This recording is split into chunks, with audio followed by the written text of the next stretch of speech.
शेतकऱ्यांना दिवसा वीज देणार माजी मंत्री आमदार संजय बनसोडे. शेतकरी भवन उभारणीसाठी निधी उपलब्ध करून देऊ.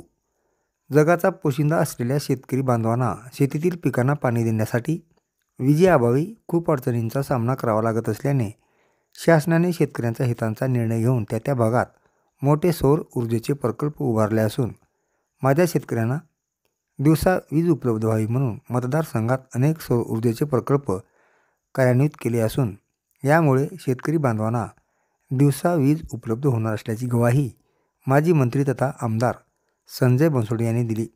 ते उदगीर शहरातील आडत व्यापारी वेलफेअर असोसिएशन व सर्व व्यापाऱ्यांच्या वतीने आयोजित पेरूचा कार्यक्रम व सत्कार सोहळ्याप्रसंगी बोलत होते. आपल्या शेतकऱ्यासाठी शेतकरी भवन उभारणार असून त्यासाठी 5 कोटी रुपयांचा निधी उपलब्ध करून देऊ. मी सदैव शेतकऱ्यांच्या हितांचा निर्णय घेतला असून शेतकऱ्यांच्या जीवनात आर्थिक क्रांती घडावी म्हणून तिरू बॅरेजेसची निर्मिती केली. येथील हमाल बांधवासाठी योजना आणणार आहे. मतदारसंघात अनेक सौर ऊर्जेचे प्रकल्प सुरू केले आहेत. डिसेंबर 2026 पर्यंत महाराष्ट्रात शेतकऱ्यांना दिवसा वीज मिळणार असल्याचे आमदार संजय बनसोडे यांनी सांगितले.